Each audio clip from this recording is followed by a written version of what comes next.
Summer routines live or die by how easy they are. And honestly, if something takes too much effort, I'm out. That's why Grüns is my go-to. It's one daily pack of gummies covering my greens, vitamins, and minerals. Plus, it has 6 grams of prebiotic fiber, which is more than 2 cups of broccoli. No mixing powders, no giant pills, no hassle. I just rip open the pack, and I'm done. They taste so good and make it easy to stay on top of my health, even when life gets busy. Save up to 52% off with code PODCAST at Grüns.co. That's code PODCAST at GURNS.co.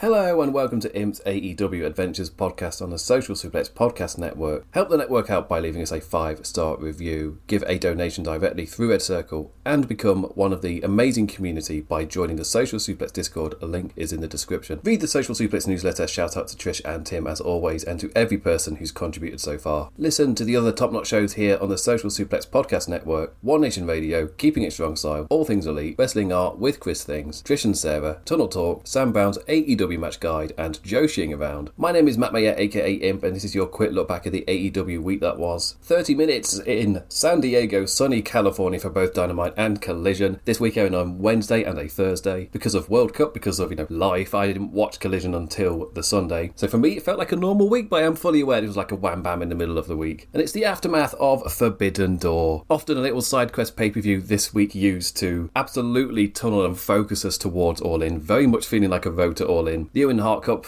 being established as that setting up for the all-in big title matches last year really did make it start to feel like there was a natural road to this big event now. And now we're starting to see all the little stories and things set up starting to focus in on, okay, what's our all-in card going to be? The new pay-per-view Redemption very much feels like that role that No Way Out used to play on the road to WrestleMania back in WWE, before it became like an elimination chamber where another person gets a title shot. It was basically a pay-per-view more or less to focus in all the storylines and really set you up for WrestleMania, and that really is what Redemption feels like. Let's say, let's do another gimmick to set up the rest of the matches. Like, no. Just get all the storylines on it, focus this up, and use this pay-per-view to set up directly what's going to happen on the show. But in true AEW style, they used the pay-per-view to set up big TV matches, so Mark Briscoe, being the idiot that he is, pretty much wasted his shot because he was bloody knackered from a cage match. We just wanted to get MJF right now. And we've got some Forbidden Door ripples as well. Collision, bloody full of foreigners. Bloody full of people who don't live in AEW. Which does mean it was a really fun show that flew by. Like a ripple effect stuff for the sickos. Just a few little additional matches. People like me going, oh, Rena. Oh, she's cool. She's great. To be fair, I think I'm just high on everybody in the hate stable. Anyway, we'll get to bloody that stuff. We'll get to Collision. But first we've got Dynamite and what I talked about a second ago with MJF and Mark Briscoe. There was a first bit in the show which framed everything that happened, like a show-long storyline. So it's worth noting on before I play the sound clip. Renee was delivering her post-Forbidden Door jabber outside her husband's locker room when in pops a bloody Will Ospreay. He and Papa Mox left alone to have a wee chinwag. What did you mean by, you think I might have it? The ultimatum finally proposed. Does Will want to actually be a Death Rider? Surprise from the front, Kenny Omega from off camera. You're not my dad. All because you've given up doesn't mean I have to. Then MJF walked in to gloat in front of Kenny and oh shit, there's our all-in journey right there. You want to boost ticket sales? Ospreay vs Omega is one hell of a Wembley main event, but you're also teasing MJF being slotted in there as well. MJF a huge part of Will Ospreay's Wembley history as well. And really love the road they've set up here. And actually, I'll do the AEW Championship match now and then I'll switch to the main event because it's all part of the show-long story. It makes sense to make notes on it all. So before I actually talk about the championship match that opened the show, Kenny Omega gave his decision at the end of the show. But let's talk about MJF vs Mark Briscoe. So let's play the sound clips first and get to that. Well, he had one, but MJF counters and MJF! Water wheel drop sends Briscoe through the ropes. MJF! Heat Seeker! 1, 2, 3! No hanging about after Forbidden Door, dragging this one out to the next pay-per-view. We've had all our mic battles building up to Forbidden Door anyway. No need to retread the same waters for 3 to 4 weeks. I mean, we also don't have long till All In, and Max has still got his, the Andrade thing's been bubbling in the background. Does that need to be Max, or couldn't that just be, bubbled up until that's like the post-All In feud? I mean, I'm not going to complain about Will Ospreay and Andrade being a little program after All In. That's not a bad first title feud. But we've got the Redemption pay-per-view coming up. First, though, a bloody beach break thing, which has suddenly got absolutely huge matches put in a special location, so it feels like AEW are really putting the effort in, because there's nothing competing with them as far as I can tell. Like, it's not like they're putting on this huge show to try and draw people in because they think they might be watching something else. Like, I don't think there's a World Cup match on at the same time. No, there is no World Cup match on Wednesday. There's no matches. It's literally completely clear. There is nothing clashing with this. But because it is in that special location, maybe I feel like that they are going to put in an effort to try and show, look, if you were to give us a special occasion as a city, then we will step up, we'll put on a really strong card, we will put in the effort for you. And I feel like long term that's a really good idea, because you might get more acceptances, you might get more offers for these special locations. Anyway, in this match, poor Mark Briscoe opening the show telling us our Wembley, and poor Mark Briscoe, they've opened the show telling us our Wembley trio, our Wembley Road, the characters involved, and it sure makes his challenge seem a little difficult to believe will lead to anything, given he's very much not involved. Also, Freeman's not afraid of being a carny now. He'll rip your plaster off and bite your forehead. Blood! Immediately. Not sure we'd even made it to 10 minutes into the telly broadcast. A lot of chicken talk from commentary. Max counting the chickens before they've hatched, and Mark's the only chicken he should be worried about. It's like, oh, both early doors getting me going. Okay, no more, please. We've had our chicken fill. We've had enough. Sabu flight off the chair to pop out the ring onto Max, got a big old cheer, but as we all know, nothing's over in wrestling like a pre-cut table. Froggy? No! Max got a good cheer from stopping the man. From me. I was reading that out fully naturally and then suddenly realising, oh wait, no, I cheered. I was like, yeah, Agincourt, take your tables.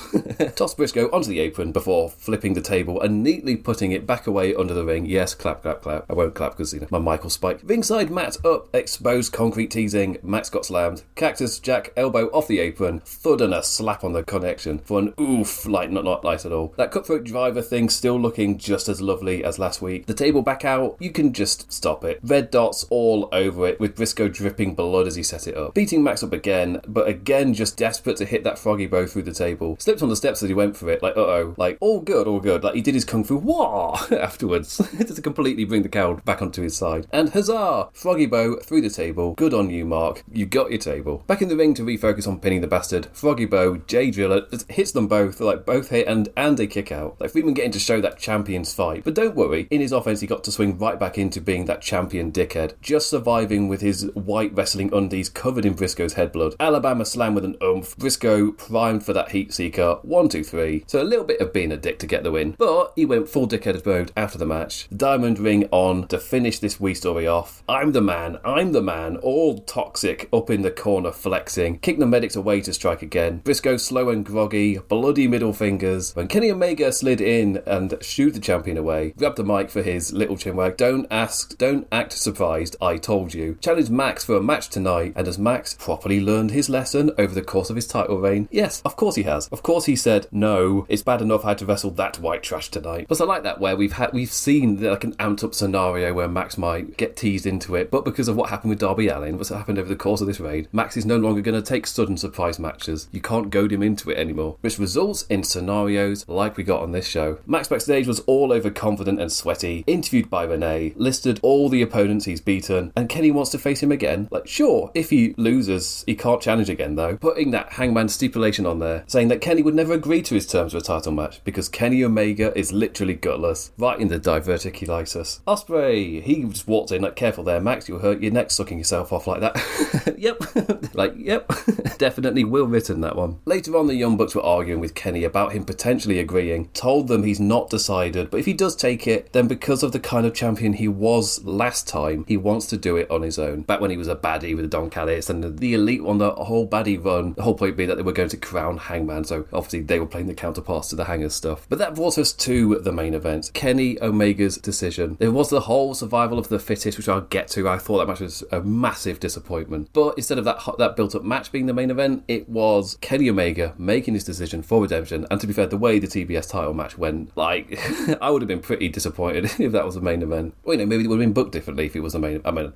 I'll get to it. Anyway, Kenny Omega's decision, the whole theme and build-up at the start of Battle Cry playing. Will Ospreay caught him right before he went out. The music stopped so they could have a quick chinwag. Of course, I believe in you, but I don't know if you believe in you. Kenny replying with that, this is my death ground. Putting it on the line that if he doesn't do this, then he doesn't know why he's even here. He has to do this. And in terms of like little things that have been built up over a long period of time, Kenny Omega and Will Ospreay's chinwags that they've been having after the pay-per-views, it all building up to now where we're seeing them happen in real time rather than as like flashback back, oh, this is what happened at the pay-per-view after things happened. The hangers, booking and consequences being sold so strongly with the man's lengthy absence, for me paying off fully with the weight of that stipulation now put on a broken down 42-year-old beloved Kenny Omega. We have felt that stipulation, upon the pun, hang around with MJF bringing him up like he's not here anymore, Swerve as well bringing that up, like we got behind Hangman and we failed. Now that same stipulation is being put on Kenny Omega. It just means you feel the weight of it. You fully believe, oh, this could be it for Kenny, which is like, that's the entire job of it. That is the entire job. He's putting it all on the line for the shot with MJF, and you feel the weight of it. Like, sure, I was pretty critical of completely wiping the Hangman character from going for the titles again, but I can't lie that it really does help sell this decision for Kenny Omega. Can he live with himself if he doesn't make this challenge? No. Does he believe he can beat MJF? Yes. Pure babyface. Challenge Max to bring that title next week, and good night, bang, jumped by the champion. Diamond ring to repeat that beating we saw Briscoe take at the start of the show, but Kenny stopped him, and time for our show-ending black shirt security pull-apart brawl. Next week, I'm not doing this at Redemption, it's next week on Beach Break, we get MJF versus Kenny Omega 3.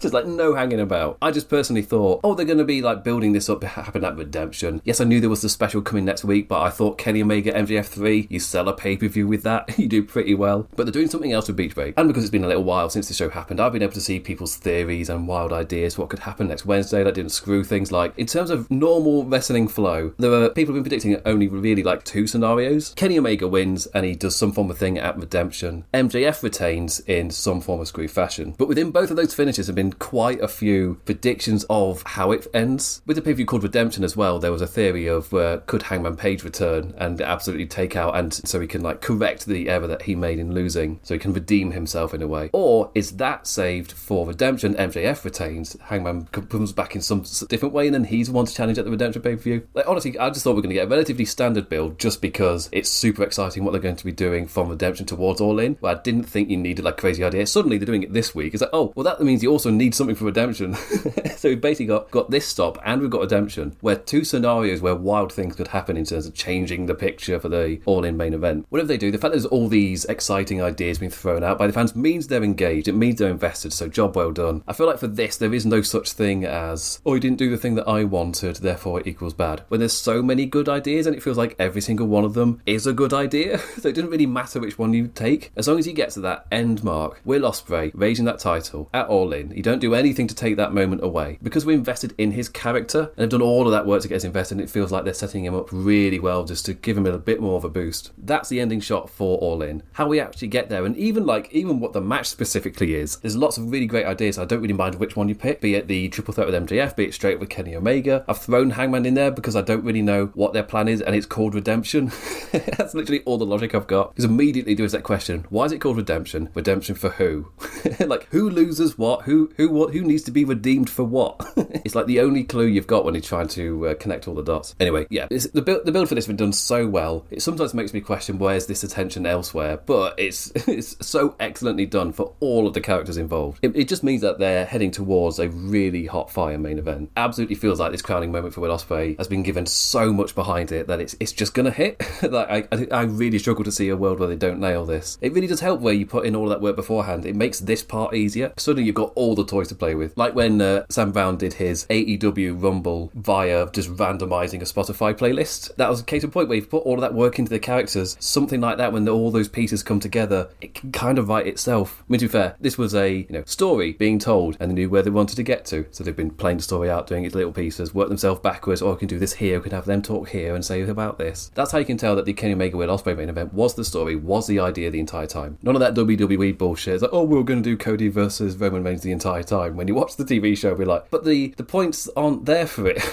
And it stops. Oh no, it's the Daniel Bryan one. The Daniel Bryan one was the worst. Sorry, Bryan Danielson because it is an AEW podcast. When you're saying for WrestleMania 30 that the plan the entire time was to crown Danielson, it's like, okay, then where are your story notes telling me this was going to happen? Because they're not there. If anything, the story notes are taking me elsewhere to Batista, Randy Orton. I think it was like Bryan Danielson versus Kane or something to go back to their storyline. It took CM Punk leaving to completely change everything. Suddenly they need to feel good. But this is your case in point of this was the plan the entire time. You can go back and see all the story notes and story beats that they were setting up, and it's lovely to see. Anyway, other notes. The focus staying on Max and his building of challenges throughout the show. Tony Giovanni brought out Andrade El Idolo, who came out to declare his intentions of becoming AEW champion. The crowd are fully behind his how you know catchphrase. face, and he said the thing. Same on Collision, he came out, got one hell of a reaction. But he's on recently turned good guy side quest mode. He got jumped by Doyle, Cage, Archer and Knight, with Don Callis ordering around the pain. Muscly Brian, all gloaty, feeding off the reaction to his suplex into a pile driver final move thing. Ordered Andrade out the ring so Kevin Knight could wrestle his match, all going owie, clutching his tum-tum. And we'll get into the Kevin Knight-Leo Rush match after I've done these other notes. Mercedes Moné in luminescent green by the docks, very road safe. With her Owen Hart Championship, that AEW Women's Championship is already hers, and the shot was staying on her as she laughed for a little too long, like, yep, Mercedes is totally okay. Tommaso Ciampa unhappy after getting embarrassed, trapped in the walls on Collision. Jericho launched a bin at him, and we brought it to the sunny San Diego parking lot. Ciampa at one point got a drill out. I was like, okay. Ciampa is escalating things. Plenty of grunting and throwing into things. Security held them off. A little less serious as Ciampa somehow ended up with a cardboard box stuck to his foot. I know they were going for heated, all serious. They're going to have their big feud match at Beach Break. But it's exactly what I worried about, where I was really into Ciampa cutting all of his stuff, and I thought he was really creative with his solo promos. The second Chris Jericho came back, it was lame. And it's felt like a lame duck since.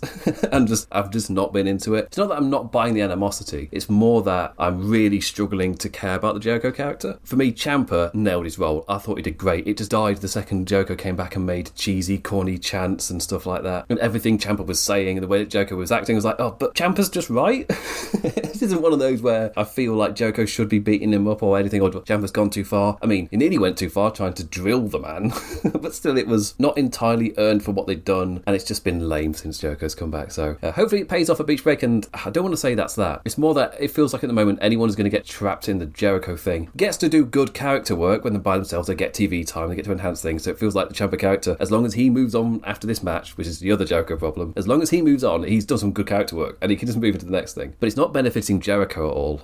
It feels like you could easily use Jericho just to enhance somebody else, almost like he's a higher profile enhancement talent. That's not how they're going to use Jericho. But yeah, I'm really struggling to get behind his character. Anyway, Cope and Christian backstage with Lexi Nair. Christian asked what's up with Jay White. He owed Adam a favour, now they're even, but it was feuding with Christian where Ye Olde Switchblade got injured over a year ago. So basically just to explain why Christian's not going to be tagging with them on Collision. Instead it was just the Bang Bang Gang and Cope. And oh shit, Reno on Collision. They just went through the card and there she was. Part of a whole bunch of women's championship #1 contender gauntlet qualifying matches. One of the two women's championship #1 contender casino gauntlet qualifying matches, because the casino gauntlet takes place on Beach Break next week and the winner will face the champion at Redemption. Anyway, as promised, onto TNT Championship match, Kevin Knight versus Leo Rush. The challenger slithering to the ring. Yes.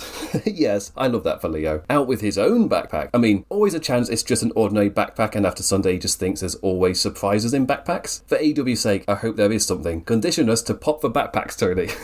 He can do this. Open it. For a unique start to a title match. It's a sprayed black Ring of Honor TV belt. And also a reminder that American chants, oh shit, you can't need to, after this World Cup, you can't defend yourself. I believe that we can win. What is that bullshit? It's atrocious. And I'm kind of annoyed at the way that FIFA's mic'd their matches that I couldn't hear any of the Australian chants. I've seen some people saying it's because of the size of the stadium. I've watched WrestleManias in these stadiums. It's all about how you mic them up. And FIFA's gone for getting an atmosphere without being able to hear much of what they're actually saying, aside from your very standard just chanting the name of your country. Like, you don't hear any chants with singing or actual words to it. It's all just part of, like, an atmosphere. You hear loud noises together. Like for England, when everyone started chanting, Jude! Like, you heard that. Or the boos whenever it goes to the advertisement breaks. I feel like I'm on a little bit of a tangent. The Leo character continuing to be over as hell. There are loads of little things that I love, like when he spotted Knight's knee weak point. He went like he was going to do a wrestling on it, but the second he lifted the man's leg, he just bit it. Like, almost tricking you, being like, okay, this is the bit where he does the wrestle, and then he just sort of does something weird. And I feel like it's a really great mix. Doesn't stay in weird, doesn't do a little bit weird and stay in wrestling. He's constantly switching between the two. And if you've watched any Finn Balor or Bray Wyatt matches, it's actually quite a good lesson to have learned. Because you watch Finn Balor, he comes out as a demon, but then he's just Finn Balor in the match. You watch Bray Wyatt, and there was a lot of bollocks in the match, which would somewhat take away from the wrestling sometimes. Leo, finding an amazing balance. You do the wrestling, but you insert some nonsense type of stuff. It's kind of the Orange Cassidy way, to be fair. Like, yes, you'll do your wrestling, but then you'll do something silly. Don Callis as well, with the most amazing of scared cells, fell over backwards before scaling the barricade and hiding behind Big Jake Doyle. Champion Kevin ate a lot of shit in this one, hurt he in so many places thanks to his fall off the circle cage. Labouring with that injury was an understatement from commentary, as Leo yet again used that knee weak point to try a sneaky roll-up win, bombed the creepy fella down, elevating Uranagi finisher thing for the win, and Darby Allin right there for a wee message. I want a TNT Championship match. Kevin was amped and annoyed, but Don Callis a lot more pragmatic. You crossed the line from wrestler to criminal, and the Don Callis family does not reward criminal behaviour, you criminal. I love Don Callis' sell of this, especially as it was paired with Darby warning that if he didn't get his match, then what happened at Forbidden Door will keep happening. And he was all grinning whilst Don was shouting his tirade, like a green light to get up to all sorts of mischief. He was like, if you don't give me the shot, I'm just going to be mischievous. And he starts shouting, you'll never get your shot, you'll never get a thing, you're a criminal, you're a criminal. He's like, yes I am. And you're telling me that I have the green light to do all sorts of shit? Which I thought was great. So yes, we'll be getting cheeky Darby Allin, Jon Moxley and Will Ospreay versus The Swirl. A little showing off of Mox being all in on Will Ospreay. Offered him the badge which he could sew into all of his kit to be part of the Death Riders, and now he's made the guy his tele-choice partner. The Swirl all baddie jumping from the off, but showed too much respect to him and got overrun the second Will Ospreay tagged in. Survived through the ad break, but within a few minutes of returning, we saw a wee paradigm shift into a Hidden Blade victory look great. Ospreay still not out through the crowd with Mox. He's teasing that decision out for a bit. They are all on the same page in training and in the ring, all flowing nicely, but they are keeping back Will Ospreay walking out in the crowd with the Death Riders. Like I said, it would be really cool if his immediate feud was Andrade. There's also Moxley. All in, he either declines walking out through the crowd, or he accepts it and he takes it out and he's part of the Death Riders. You've got a lot to play with. Again, because they've made these characters so strong with their own identities and there's so much you can play with, I don't think there's a wrong scenario. As long as you have a clear, next story to be aiming for, then it feels like just whatever they do, it's going to be a really strong beat. Jay White. After a really long time, the Bang Bang Gang is full and back at force. Now with Ace Austin for the first time and Full Force 5. Nice for the group to have their man back, and the crowd was actually getting really behind them. Mr. Blade explained his New Japan Dojo history and beef with David Finlay. On Collision, we got some video footage of their times in New Japan as well. Just really enhanced by not just alluding to they have history in Japan. It shows the history. Because of their partnership with New Japan, they were able to show David Finlay turning on him, beating him up in New Japan, cutting a promo while sat on top of him. Wrestling isn't gay at all. Jay White put David Finlay over before calling him a Nepo baby bitch boy. For me, a really successful promo, reminding me why the group had gotten over to that place in the first place. It all clicks when their focal point is there, and Jay White is that. And the ovation they got on Collision just absolutely proved to me that Jay White nailed this promo. And immediately after, Shane Taylor Promotions got to make their challenge for an 8-man tag on Collision, so we got to see Jay White do his return wrestles there. And here we go, Survival of the Fittest, the TBS Championship. Chris Statlander versus Micah versus Hardy Cameron versus Persephone versus Queen Aminata versus Hikaru Shida. Whilst watching this, it felt like the favourites were Hardy Cameron, Persephone and Aminata. When all three were gone, they obviously, Shida and Statlander are good enough to be selling the animosity and then whatever with the flows. They're two great wrestlers, so they were able to get into the match. That wasn't a problem. But it felt like their three favourite characters had all been eliminated. And this really added to the feeling for both this and Collision, where it felt like one last dip into the Forbidden Pool, with CMLL and Stardom International Talent in this match. So I'm not going to be super high on this match, but there are still some good notes for it. Like rapid from the start, setting that pace right out the gate. Hardy Cameron got to do her on fire moment as a potential favourite to be elevated via this match, and Persephone. After that initial pace and fire, Cameron got attacked from behind and Razor's Edge bombed, I don't know what she calls it, into the first elimination. Boos rang out. Certainly not the decision I would have made. They had to convince the crowd back into the match again, but they got behind Persephone and they got behind Queen Aminata. My personal choice was Aminata. And I'll be honest, I'm not thinking about All In here. I'm thinking about using the title to elevate somebody. But there is All In around the corner. So my assumption is they're thinking about what could they do for that show rather than, who could we elevate with the title? Which is where I was. I was in a very different mind space for this match. Doesn't mean you can't do a big match with an elevated talent, but with the injury of Willow, it feels like they've resorted back to the one feud that they have. It just feels like that's going to be the match. I would have used this to elevate somebody. You can still involve Shida and Stat and maybe just use this to, I don't know. For me, there were plenty of ideas and they've gone with a very safe option. I think for me with this match as well, the main problem with eliminating Cameron this early is in terms of could a character be elevated in this match even if they don't win? You're now just down to Aminata. I feel like Persephone's had enough to establish her as someone where she can easily dance with this. Like she doesn't need to win a match to get to a spot or whatever. Shida and Stat are former champions made women. They don't need to, they can just walk up to somebody and get a title match. But someone like Aminata, somebody like Cameron, they can't do that, and this match could have really helped elevate them, even if they don't win. But you eliminated Cameron immediately, which means there's only one person you can do that with, and guess what? They eliminated her pretty quick after. It's like, okay. So now I'm just watching these people wrestle where nobody's going to get elevated by this match. Cheeky Shida kendo stick interruption and mischief smile to camera. She got her dance with Micah, but that kendo stick disruption again into a lovely spot. Chris grabbed the stick. Persephone then grabbed it to pull the woman off the apron into a face first ringside mat crash.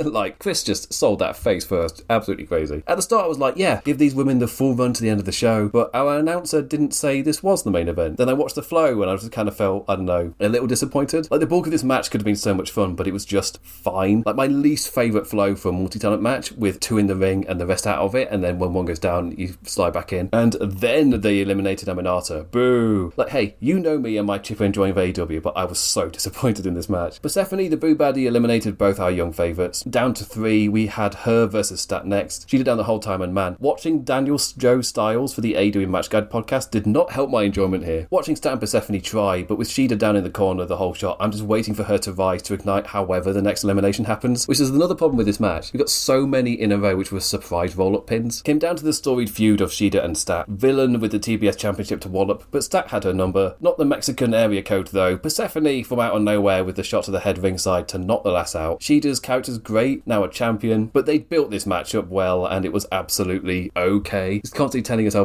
part of Ring of Honor's DNA this is and how exciting of a match it can be. Just chaos with all these women, and what I get is a 2 in the ring, 1 in 1 out system for the most generic, standard flow. Eliminated anybody who could have been elevated by it pretty early on. Like, Aminata was in there, she got to do the off with her head, which was amazing always. But she didn't really get any flow to feel like the match did anything for her. She was just there. And same with Micah. As I'm talking about this match, I keep forgetting she's in it.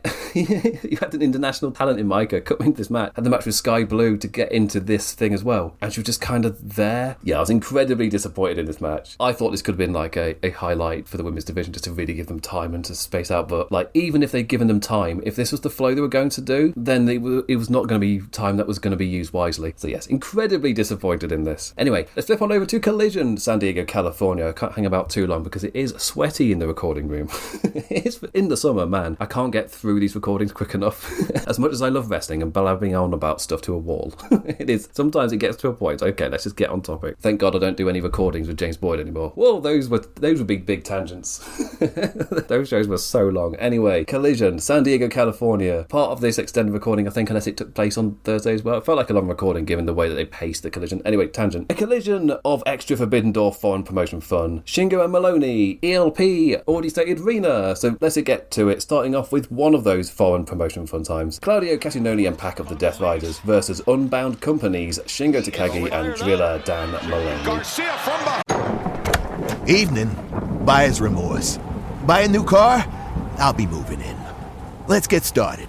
Sorry, I think there's been a mistake. I bought it from Carvana. You what? Yeah, great price. I even have 7 days to love it or return it. So there's no... No buyer's remorse. More like buyer's rejoice.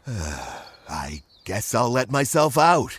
Congratulations. I mean it. Buyer's rejoice. Buy your car today on Carvana. Limitations and exclusions may apply. See our 7-day return policy at Carvana.com. Bails out Claudio Castagnoli. Whoa! Right hand. Uppercut. Out goes Garcia. Garcia sent packing, but from behind, in comes Claudio. Grabs the side headlock, the tight roll-up. 1, 2, 3. The Death Riders steal it. A wee tag to start us off. Pac couldn't deal with Big Shingo, Claudio the bigger man over Dan Maloney. Commentary said, the native of Birmingham, England. It just feels weird to say it like that. Just say the bastard lives among the bins. Their bin men have been on strike for a while. When I say Birmingham stinks, I don't mean that in a really childish insult kind of way. I mean that in their bin men have been on strike for about a year, and it's summer currently. Yippee! It's Birmingham stinky. Speaking of strikes, is that a good enough transition into wrestling? Death Rider stompy times over Drilla after the ad break got his amping up exchange against Claudio, and lost because it was against Claudio, so of course he lost. Better luck against Pac, duck and slide and pop up for a drop kick for the Takagi Dragon hot tag. Shingo tried hitting the mat to get the crowd clapping for the tag to Drilla, but he got pretty much nothing. San Diego were live for Claudio and Drilla's back and forth though. One move till you're clobbered flow with every man running in and got the crowd clapping and chanting AEW whilst they're all lying there having their rest. Huge cheer for the giant swing. Still crazy all these years later that he got that move so over. Pac pushed Drilla to the bottom right corner barricade, and Daniel Garcia in his black hoodie choked from the crowd like a production ninja. Yeah, totally in for it. Of course the ref can't see him because of the bright lights around the ring and he's dressed all in black like a production ninja. They were meant to not be seen. Didn't get the win though, they forgot how much of a beast Shingo is. Garcia's second interference worked though, a cheeky chop at the leg, Claudio uppercut and snap rolling into the pin. Takagi not happy afterwards, but it set up the Death Riders running in and doing a thing which would come back later in the show. And sometimes this happens with Collision. You get a lot of story things either reacting to what's happened on Dynamite / the pay-per-view, and you get a load of stuff stuff where people talk about the next thing that's going to come over, so the other notes have ballooned. It happens every now and then again on Collision. So first off, life may be hurting, but the conglomeration has potentially got things on the horizon. Takeshita walked in. I like Phantasmo. I want Kyle Fletcher. I hate Okada. To a lovely cheer. Gabe Kidd got a video play. Is he a dog? Is he a killer? He's both. Alongside the Death Riders, the dogs are going to do the exact same thing in AEW that they did in New Japan, and this is where they showed the footage in New Japan of David Finlay beating up Jay White, and all of this will come up when we get to the match with the Bang Bang Gang and Cope in their little tag against the Shane Taylor Promotions. Tekla came out wearing Starlight Kid's mask. Totally normal promo as usual. Told her that she put the mask on a stripper so she could see Starlight Kid dance for her all over again. Yeah, totally totally normal. Then promised to beat up and spit on whoever wins next Wednesday's gauntlet. Like, all of her stuff is getting over. Like, everything she does, everything's a hit. It's almost like at this point she can say anything within the American Teddy parameters. And it just gets such a great reaction. Matt Sydal and Skyflight joined up in a battle of who's the most generic promo, and it ended in a draw. Willow Nightingale comeback video filming her taking a walk by the beach, shopping for records. Then, oh yeah, quick flashes of training. Wonderful job making Willow all relatable human, and at the end going, oh yeah, wrestling. To be fair, she was talking about making a comeback and everything over the top of it, but the footage was all of her just having a nice day, just being like, yeah, I'm recovering, I'm walking by the beach, I'm training, I'm going to come back. But then I didn't get any actual wrestling training footage until like right at the end. I thought it was really well done. I really like this. Divine Dominion were questioning who on earth their next challengers are going to be, and the camera angle moved lower like you're looking up at them. Like, there we go. For me, that's a note that worked. But hey, not every idea for them has worked, but this was a quick little promo that did its job. And Shibata used his Ring of Honor win streak to get a Ring of Honor World Championship match. Again, like I said previously, you might as well have said he's been on a winning streak in Peru. It means nothing to me, but sure, I believe you. Another quick moment to let Hooktail Bowens off for doing their charismatic baddie demanding applause thing. And I can't remember if it's next week or the week after, but on a Collision show, Shibata will be getting a title match against Bandido. Andrade El Idolo versus Brian Cage. And so begins El Idolo's gauntlet through the Don Callis family. Andrade's wee side quest on his way to the AEW Championship shot keeps the fella out of the way of the All-In build 2, unless he's one of the people involved in the Redemption thing. It doesn't feel like it makes sense that he should be the challenger for Redemption, but I don't know what's going to happen after Beach Break, and they've left enough open where it could be quite a few things. Brian Cage has recently won a bodybuilding contest, and he's wore his shiny medal out to the ring with his new entrance music. Andrade fired us right into things. Both lads totally up for getting to the beating, and now getting to do his selfie with a lady spot as a cheered goodie. Like, hey, AEW fans just happy to know their wrestlers are getting some. It's like, yay, Andrade's with a lady, good for him. It's a very sexually positive atmosphere at AEW. Some people might describe it as horny.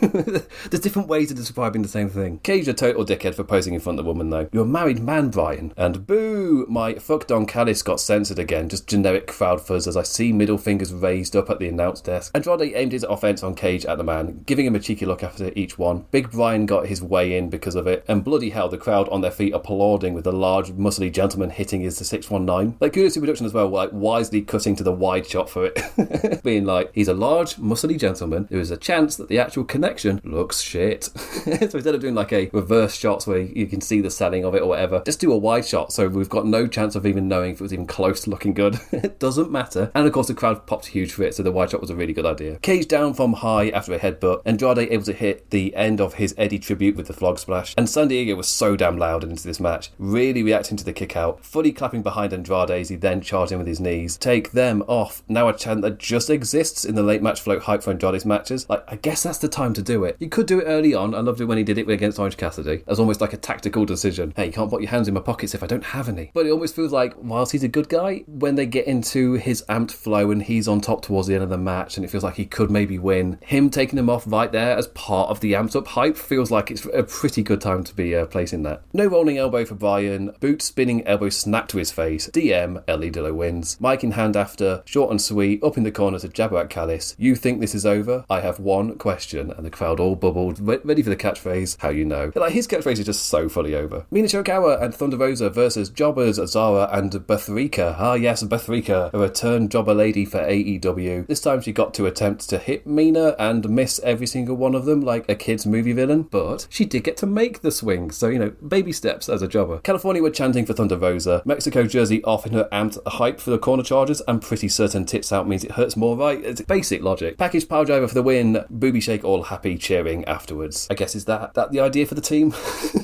It felt a bit thrown together when I saw it, but it always feels like whoever teams with Mina is just excited to do the booby shake, so you pretty much could almost tag her with anybody because they've both got the same enjoyment in the same thing. Anyway, on to another great reaction. The Shane Taylor Promotions versus the Bang Bang Gang and Cope. Bang Bang Gang with a great reaction, like proof Jay nailed that promo. And great to see Shane Taylor Promotions sticking around. Was that little bit worried for a Ring of Honor return after their Death Rider Teddy Flash, but they got over, so on to the next Teddy wrestles for you. Like, sure, they're here with it more about giving the gang their first dance back together again, but it still counts. You're still featured. We want Switchblade, as the wrestlers all cheered that they were clearly doing their job right. Austin Gunn ate all the shit whilst the infantry got all stompy during the ad break. Returned from break for the BBC bit, and it perfectly got the crowd amped up for their Jay White hot tag. Same Jay, less tight trousers. Dragon Screw leg whipped everybody, got to run fire on every lad. It taken Lee Moriarty to finally hit something, but just one though, let's not be silly. Better luck against the Guns for the infantry, but Cope and White again able to get rid of them with ease. Big Shane Taylor up high on Brett's rope, cut off by Jay, it taking both men to suplex a large gentleman over and down. Huge thud and holy shit from San Diego. Lovely snap ending too. The infantry tried to jump, Cope's spear took one down and swish into the Blade Runner to the other. It's not just Jay White snapping his counter wrestling, his timing is so good, and I'm just reminded of it here. Like, absolutely perfectly swung into his move after Cope had hit the spear, so it's like spear, bang, switchblade, bang. It's such a great flow. And roar, growl. Finley and Connors out right after. A wee distraction for a Death Riders jump. Got to see the two factions working together, showing us after Gabe Kidd told us earlier. Shillelagh struck Jay White down. Roar from Finley after. Happy circle dance ringside for the Death Riders. There's something about that happy circle dance. I'm sure that you could describe it in a different way that makes it come across as a bit differently. But if they do a thing and they're happy about it, they're just dancing their circle. So for me, it's happy circle dance. The Demand versus a wonderful collection of jobbers. Leona exploded out the gate. Both other lads sent ringside immediately, charging around ringside whilst the other two got to business in the ring. Lovely arm pull up into an assisted cutter. That looked delightful. Both the bold jobber and Leona were cut above the eye for a fair bit of head blood. I assumed it happened during the ring charge. Added to the raw amp for the final beatings anyway. Ricochet with the mic after. Talk shit on Matt Sydal. They're going to put Skyflight down. And they've put effort into building this match. I'll be honest, it's because I don't care about Skyflight. It does feel like for a faction like Skyflight, backstage promos aren't the way to get them over for me. There's nothing wrong with like giving them mic time and getting them to like possibly be better. Pairing them with Matt Sydal, who's like arguably like he's not any better. That's I do earlier. Like, who's the most bland and generic on the mic? Oh, looks like it's a draw. Like it wasn't the best pairing for that. But in the ring, yeah, super flippy, super exciting. Put them against Demand as well. And onto the number one spot women's casino gauntlet match: Athena versus Rena. Athena, the awesome veteran. Rena, the 8-year veteran, in spite of only being 19. Like, they make them different in Japan. Like, and you know there's something special about you when your hip tossers get a great reaction. I mean, it doesn't hurt that you've got Athena selling for them. Rena impressively kept up with Athena. That speed rapid style always so impressive when it hits. And Athena more than good enough to keep up. I've not watched Stardom since January, but Rena's Pink Devil sit down Goy Bomb thing still looks awesome as hell. It's over after Athena's dive. First call for the ending. Rena tried fending her off, but just got knocked to her feet and standing all wobbly, groggy for the O-face win. So Athena's going to be number one. No surprise who number two is going to be when we get to that match, but it was all set up in a good way. It is a pairing I want to see. Another example of, is it predictable if you foreshadowed it very blatantly? You told us this was going to happen, and then you're playing it out. That's not predictable, because you've told us it's going to happen. It doesn't, for me, you can't call something predictable if the show is blatantly telling you it's going to happen. Bandito, Speedball and Mystico versus the Rascals. Plenty of shots of Spanish speakers singing their heart out to Mystico's song. Just a 6-man tag fun times with all 6 being athletic, innovative buggers. You know exactly what type of match this was. Don't be looking at your phone. There was never going to be any headlocks or heat slowdowns in this one. Dives for everybody. Myron Reed, the biggest ad break dive with his out-the-ring cutter crashing he and Bailey down onto the pile of men in waiting. After the break, big strong Bandito got to his lift and slam. A wee moment of good times before the Rascals one by one flew and twisted onto the fella. Mystico retained, boos for Xavier when he dared to super kick him. Bailey and Mystico dives, 21-20 plex for the Bandito pin, a blink and you'll miss it, no downtime and flash to the finish. Just a jolt of energy this one. Probably more than needed at this point deep into the recording, unless it took place the day after. I should have, could have done any research. Nah.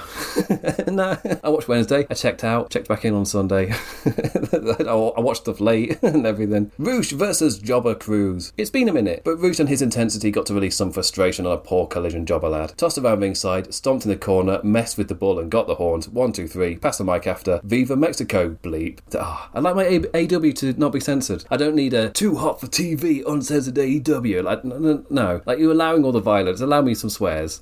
It only happens on Collision, but come on. Number 2 spot, Women's Casino Gauntlet, Julia Hart versus Maya World. Again, the winner not in doubt given the Athena Maya tease we got on Forbidden Door, but when you're invested, the known route is absolutely okay. Early runaround chasing didn't work for Julia, but walking ringside barricade fun did the trick. Plenty of Hart seeing World's charges coming, then you've got Maya's roll-throughs and beautiful bridges that just make you go, ooh. Julia eventually got her moonsault set up, cut off and up onto the shoulders, Nay slipped out, and fall-away bridge, so good, rolling and doing it a second time, so impressive again. Second attempt at the moonsault got fun boots to the face, shining wizard follow-up, and full lean back with the pin just so you know it's the finish. Great for Maya to have more than one thing to be finishing with as well, as great as those bridges are. Just like an impact finish as well is pretty cool. And harkens back to how she got in here in the first place. And the main event, Kyle Fletcher versus El Phantasmo. Earlier in the show, Fletcher got to cut a promo on his old friend ELP before ragging on to Take-chan, as Kyle called him an insult. That international title belongs to him. And in this match, true goody ELP with the slow tease putting his electronic sunglasses on a child's face. I'm sure that Kyle Fletcher later in the match will react to that totally normally. Quick falls at the pace of this, both men in pink, jumpy, kicky clash. Adored Phantasmo getting to do his initials chant, only to get kicked flush in the face and Fletcher posed up all high dickhead. Then during the ad break tried to snatch the electronic sunglasses off the child. What a guy. San Diego fully behind ELP as he dove and moonsaulted onto Fletcher. Hey, the crowd finally got their moonsault. A little too happy with himself after, properly beaten up ringside for posing. An amazing brutal looking lawn dart thing launched him into the barricade. Back into the ring and bloody hell, that Liger bomb was hit with height and force. Loud ELP chants is a pretty good result for a man who does not go here. His strike's weak, but his charge is quick. Got close, real close to the win, but no cigar. Pled to the ref after his roll through didn't get the pin, and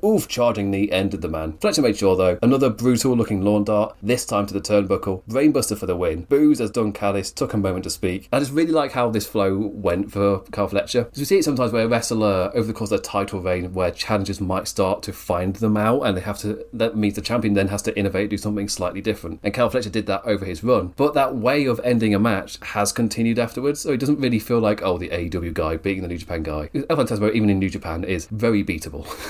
But when you tie in that Kyle Fletcher has learned how to finish out those matches so strongly by having to find different ways of doing so when he was champion. Same here, like he hit that running knee, a Pascal Fletcher maybe goes for the pin and gets frustrated, then tries to go for his finish. Here, no hesitation, right into the corner, onto the next thing, onto the next thing. It's, it's good character growth. It's good to see. And, if he does his same flow against Takeshita and Takeshita doesn't get pinned by it, that's another pop which is guaranteed. But yes, ended the show with Callis ragging on Takeshita for betraying his family. When we created this family on the ashes of Kenny Omega, you were my firstborn. Just a hell of a way to phrase it. Not, you were the first member of the family or the faction. No, you were my firstborn. Don Callis really treating this as a family. The run out when Don called the man a human piece of garbage, and again, out into the crowd with lightning speed, just let Takeshita pose with his international title in the ring. And they've done a really good job of making this Beach Break show feel pretty exciting. Loads of big matches. Not just exciting matchups, but also really storyline, character investment heavy stuff as well. Like the MJF Kenny Omega match, like really high character investment there with massive stakes. Women's Casino Gauntlet, just a ton of fun. Like who's going to turn up? Which people maybe out of contract might be able to show up for this one? Like it's very, very different feelings across this show. And that's what AEW have always been good at. That variety across the show. Forbidden Door, I don't think there was a single match that felt the same to any of the others that have come so far. You see a variety of types of wrestling, and it feels like this Beach Break might be about to do the same thing. But anyway, that does bring me to the end of this recording in this hot room. So this intro might feel a bit rapid. I enjoyed both AEW Dynamite and Collision. Less in a, oh my god, this specific show is incredible, and more in a, oh wow, you're doing a really good build for your biggest show of the year. Aside from my incredibly disappointed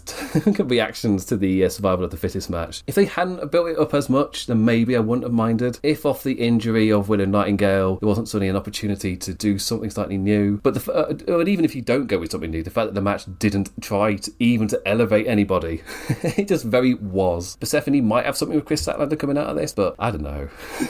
I don't know. Shida with the title makes me go, oh, we're doing her versus Statlander, are we? At the pay-per-view, that's fine. My instinct is that Willow Nightingale isn't going to be ready for All In, but they are running the hype videos, so maybe she's going to be fitter way quicker than they thought, and they could do Shida versus Willow at All In. I don't know. Anyway, I wanted to be closing out. Thank you for listening, liking, engaging in any form, any manner. Always appreciated. Never take it for granted. I'll be back this time next week to talk about Beach Break in a super cool, unique location. It's what I wanted AEW to be doing. Them going into like theatres and all these unique locations has been exactly what I wanted from AEW. As much as you can make yourself feel like a bigger promotion by going to these huge arenas, there's nothing like going to completely different feeling locations, like really giving your shows unique feels, rather than an arena that you've put all the effort in to make it look identical to the last place. Like, being unique is a massive massive deal. Anyway, with that, I say thank you for listening. I'll bid you adieu. Ta-ra, duckies. Ta-ra.